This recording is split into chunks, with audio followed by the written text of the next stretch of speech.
Smash, bang, smash 'em up. Boom, boom, boom, boom, boom. Once again, fresh in by BoomTube. Way out here in the historic city of St. John's, Newfoundland, comes In the Library of Graphic Literature with your host, me, Wallace Roy. Unfortunately, Luna had to run there, so she couldn't get in on this week's, because this is actually a new show, in terms of new books and all that. And we got 5 new babies to show you today. So I'm going to get right into it here. Now, and of course you'll see I have my little homage here to Queen Elizabeth II there, who passed away this week. And of course she's on all our money, and she was kind of like our country's grandma, because she was always there when I was growing up anyway. Hers was always the picture in the corner of the stadium. Anyway, a thumbs up to all our British viewers, and our condolences here from actually Britain's first colony, Newfoundland. Funny enough. It's ironic actually, because myself, my father, and my mother were all born in the same city, and yet we all have 3 different nationalities. My dad was a Newfoundlander, because we were independent at the time. Then my mom was born when we were under direct British rule, so we made her a British subject, and I was born a Canadian. All in the same city in just 30 years. Anyway, let's forget about politics and stuff like that, and jump right into everything we can all agree on and love. Comics! And we're going to start off this week with King Conan, the Omnibus, Volume 1. Boo, boo, boo, boo. It's probably going to be about, I think, 2 volumes, probably worth of this is what I calculated. Now, just hopefully now they'll finish off the Savage Sword. Anyway, King Conan, this is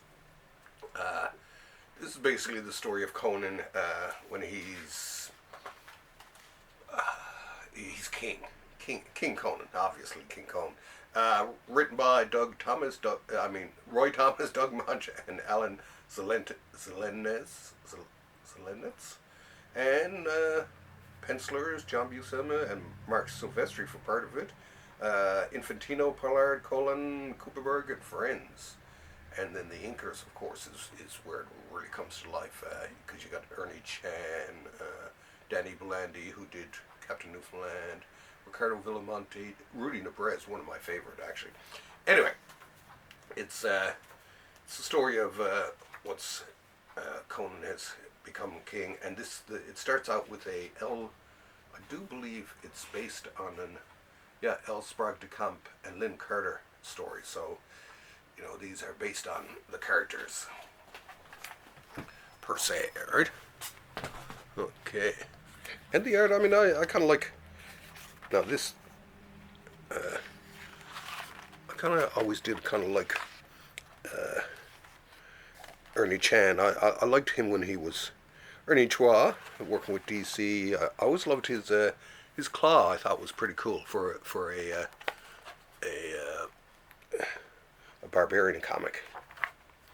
But this is good old John Buscema and a variety of inkers bringing him to life. Apparently John really loved doing Conan. It was more his speed than superhero comics. I've read interviews where it seems like he can't remember very much about what he did for in terms of superhero comics, but he can remember he seemed to remember things about Conan. But yeah, and I can see why his work on Conan is quite incredible. Buscema, he's huge to anyone who's been collecting comics for any amount of time. But he still is, I think, still a very underrated creator. And so check out, give John Buscema some love and check out some of his work. His adventure stuff is actually amazing. Anyway, hang on a sec while I have a sip of English breakfast tea, funny enough. Oh, and my Dreadstar shirt on today.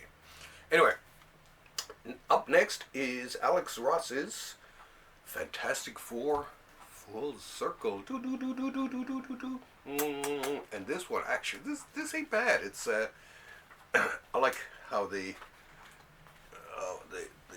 dust jacket unfolds into like a little introduction there. And whoop. Actually, let's take that off while I'm doing this. Whoop.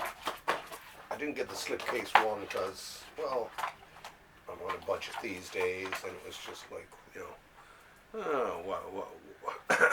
why contribute to the gimmick mentality? Anyway, this is it's beautifully done. I got to say, I do like Alex's ink work, and he should do more. He should do more pen and ink if this is what it would be like.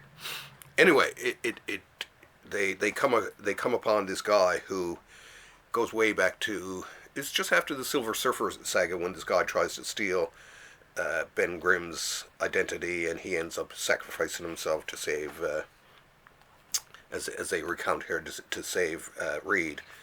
And anyway, it's a wild ride, and they get attacked by these creatures and end up deciding, well, we got to go into the negative zone. And the trip inside the negative zone is trippy dippy. But yes, and I'm going to skip over the end of it anyway, just so you don't know what happens. Do they come out alive? Do they make it? Who knows? But yes, I was pleasantly surprised, I got to say, when I was in the store actually to pick up the next book I'm going to show you, and I seen this there, and I'd seen some drawing of it, and once I looked at it, it was just like, oh, I got to get this. And you know, it was still a reasonably cheap price. These was what, $24.99 American. That's not bad for a nice little hardcover book. So definitely highly recommend in terms of new of new material. And meanwhile, across the aisle on the other rack, from Dark Horse comes Blacksad, They All Fall Down, Part 1. When is good Part 2 going to come out? Anyway, Blacksad, a great anthropomorphic detective comic about a cool cat, Blacksad, and he's like a private detective. It's Juan Diaz Canales and Juanjo Guarnido. I'm no good with names anyway. Translation by Diana Schultz. Big shout out to you, Diana. And Brendan Kander. Lettering by Tom Orskinchowski, excuse me, and Lowe's Athena Pujalas. Once again, I managed to butcher a bunch of names. Anyway, Blacksad is so worth. I've bought all the books and read them all up to now, and I love it. It's I love anthropomorphic sort of tales. I think characters. I think first one I really fell in love with. I don't know. I guess Howard the Duck, really. Howard, and then very quickly after that. I guess there were other duck characters and stuff like that. Anyway, and I guess Cerebus. Cerebus was one of the first really big love affairs I had with a anthropomorphic character. You know, besides, you know, loving certain cartoon characters when you're a kid. Anyway, great art. The stories are amazing. I cannot recommend this book. I can't recommend it highly enough. It's just, and the artwork is just bloody amazing. Amazeballs! Do. But yeah, so worth picking up. And I like these like little albums like this, but Actually, I just noticed. Is it a sewn? No, it's a glued binding. Okay, that's the only thing. That's the only thing sad about this. The rest of it, I love it. But hopefully, I'd love to see Dark Horse actually collect, do a Blacksad Omnibus. Now, wouldn't that be cool? Okay, so check it out, check it out, check it out. Now, next up is a comic that I got as part. I can't remember if it was a Kickstarter or whatever. Anyway, I don't know if this is even available in stores, exclusive here. And in the Library of Graphic Literature comes Jeff Lemire, Matt Kindt, and David Rubin's Cosmic Detective. Boom, boom, boom, boom, boom, boom, boom, boom, boom. Has kind of a Inkle-esque feel to it, but I know it's kind of interesting. I started to read it, and its use of lettering is actually kind of interesting, because they use it like there's where he kicks someone and it's like kick, or someone grabs someone and it's like grab is a sound effect, or push, which is kind of interesting. But the art, I'm about halfway through the book now. The art is spectacular, and actually came with a deck of playing cards. Yay! Illustrated by David Rubin, so they're really cool. Funny enough, I don't play much in the way when it comes to playing cards and that, but hey. Anyway. Great art. And two of my favorite writers. I love Jeff Lemire and Matt Kindt, two of my favorite modern writers. Especially Matt. I loved Mind Management.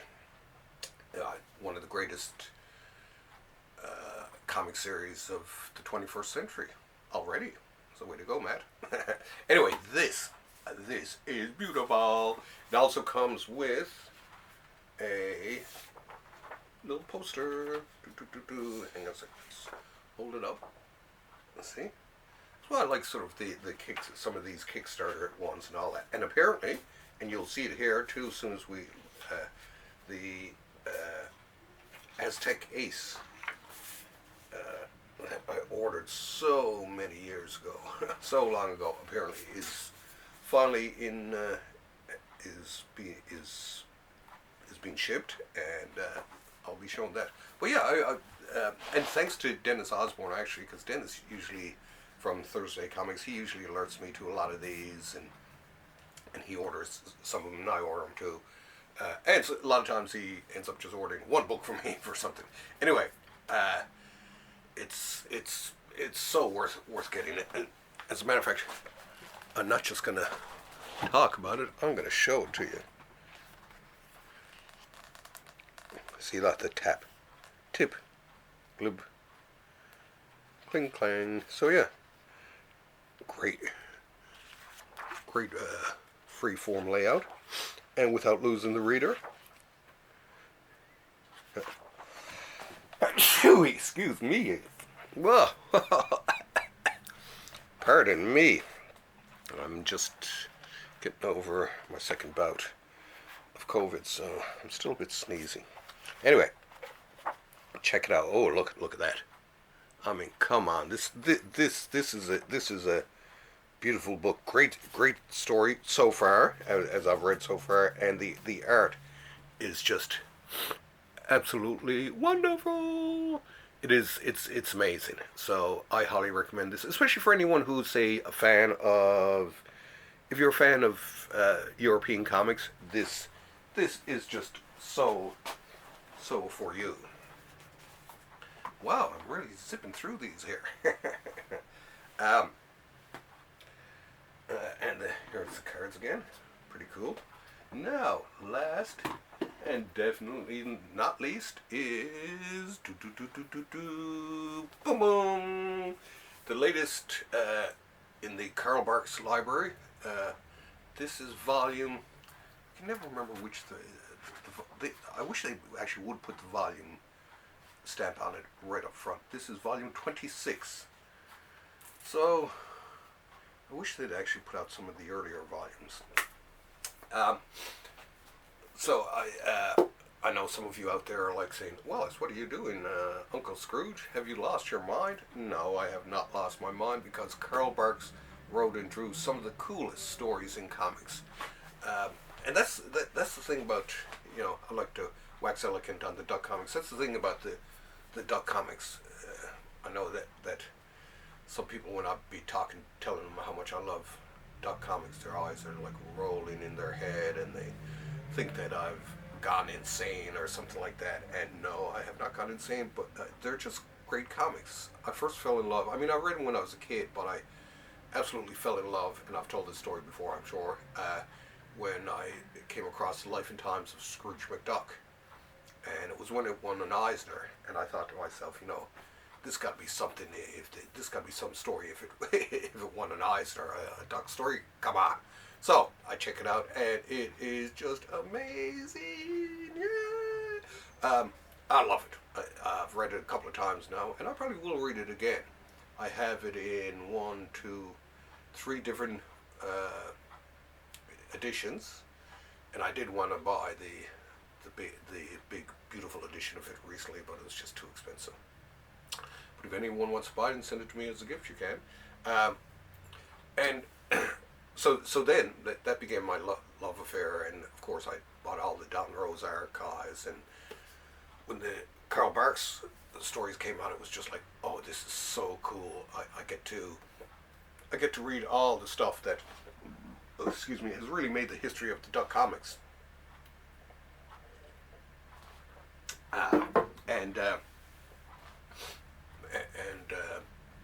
Because otherwise there's just no way I would be able to find or read all these comics anyway. So this is why I love this and the Don Rosa books. It put together a lot of comics that being possible and prohibitively expensive to track down some of these comics. And once again, this is why I love this golden age of graphic literature we're living in, because everything is coming out in books now, and it's great because this, along with people like Library of American Comics or Fantagraphics with their comic strips and stuff like that, and with this is a cool, and the Disney Masters, another one, and say with Dark Horse, say with the EC line and stuff like that, is they're doing the art form a big favor in helping to preserve a lot of these comics. So thank you to those publishers in particular, and especially we'll give a big round of applause to Fantagraphics, because they've really stuck through it with this, and they did. Oh yeah, and the Complete Peanuts, some great books series. Like I say, helping to preserve some of the best art in graphic literature. Anyway, let's have a look at. I can talk all about it, but it's the drawing, it's the stories, and I love his drawing too. It's even though they're very plain 8-panel pages for the most part, and that storytelling, the pacing, everything, it's beautifully done, and I like the little shorts that are thrown in with it too. But so worth it. And Gyro Garaloose, I can remember reading a lot of these, like I say, when I was a kid. I don't know how many were reprints or how many I was reading from the current issue. Oh, and there's some cool covers. Love the covers. Good old Scrooge. So yeah, where else would a billionaire, or I would assume he's a gajillion, zillion, whatever, illionaire, where else but comics could that type of character be a good guy? Anyway, that being said, let's have a sip of tea here. That was a grand little exposition of new books, and once again it comes back to my complaint that I've been complaining about what's going on with the publishers. I know there's a lot of COVID-related delays and stuff like that, but if there are going to be delays too, at least start dumping some of the crap that you're planning on publishing it, and get out some of the good stuff in the meantime, right? You know, a lot of the more recent stuff, I mean, I've seen some series that have been collected, and, you know, it shouldn't have been even in a comic book in the first place, let alone in a softcover or even worse, hardcover collection of it. So, it's a challenge to Marvel, DC, to up your game. I mean, Dark Horse is doing pretty good with the, like I say, with the EC archives, and a lot of great books anyway, especially in the Mignola verse, stuff like that. You know, they're doing pretty good. Same with Fantagraphics, Image, still added here and there. I mean, even Abstract Studios banging out great collections and all that. But Marvel and DC, boy, it's like a death zone out there. The Conan, and the only other one that I can think of recently, I bought the Question Omnibus, and the only other one I can think of in the next few months that I, anyway, interested or excited about is the Phantom Stranger one. So, come on, folks, we're dying out here, we're dying. Anyway, that being said, check out this week's Thursday Comics with me and Dennis Osbourne, two of the more fun podcasters out there. And check it out too, because it's no holds barred, and it's for mature listeners only, because there's a lot of swearing and just bad stuff in general. We really get it out. We get all the meanness out on that one. Then, of course, I have Comics Positive, where the lovin' really comes out. I'm back writing my short pieces. For a while there, when I was sick, I was just too exhausted and tired to write up my Comics Positive, so I did a bunch of Comics Positive lives. And they were kind of fun, actually. I think I may even continue doing them. And I may even do an In the Library of Graphic Literature live, because I do have another site called In the Library of Graphic Literature on Facebook, which, I never really tend to, and I know I should, but maybe I will do one of those. In the meantime, I got to get back to work here, doing some lettering here today, and working on a grant for another comic. So it's a real comic book day here in the Library of Graphic Literature, which it should be. Anyway, that being said, I love y'all, me lovelies, and hopefully I'll be back next week. I know, unless I buy a bunch of new books this week, which I probably won't, it's probably going to be like a feature looking at some books, or I'll find something to wax eloquent about. It will be a waxing eloquent episode, as I so like to call them. Anyway, that being said, love my mother box, and she loves me. Anyway, see you next week. In the have a great life in the meantime. Keep, be lovely to each other, and thanks for having me over. Yes? No, boom tube. Oh, here it goes. Oh my God, look at the size of that. It's the third biggest boom tube I've ever seen. It's sucking me in towards the mic.